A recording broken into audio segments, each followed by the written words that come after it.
Meanwhile, the lawyers for the Chief Justice have issued a media release on her behalf.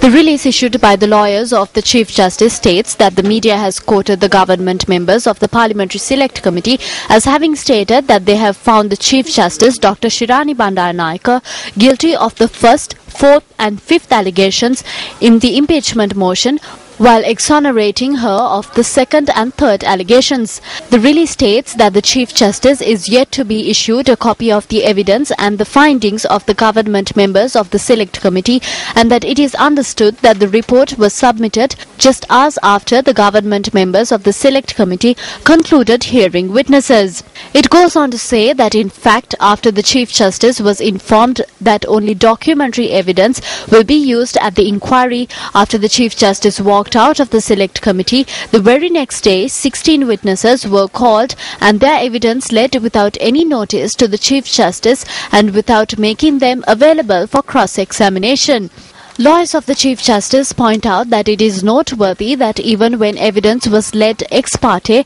yet there was no evidence to justify allegations 2 and 3, which were made without supporting evidence, and the question arises as to the basis on which 117 members of Parliament signed the impeachment motion putting forward the said charges. Furthermore, the release states that the government members of the Parliamentary Select Committee have also stated that they will not even look into the charges bearing numbers 6 to 14, although the Select Committee was mandated by the Speaker to look into all charges, including the said charges numbered 6 to 14. The release issued by the lawyers of the Chief Justice states that it is hoped that suitable action would be taken against the aforesaid parties for framing charges against a sitting Chief Justice, which could not even be maintained at an ex parte hearing. The release also notes that the Chief Justice will, as soon as the report of the government members of the Select Committee is made available, respond to the findings, demonstrate that the findings are incorrect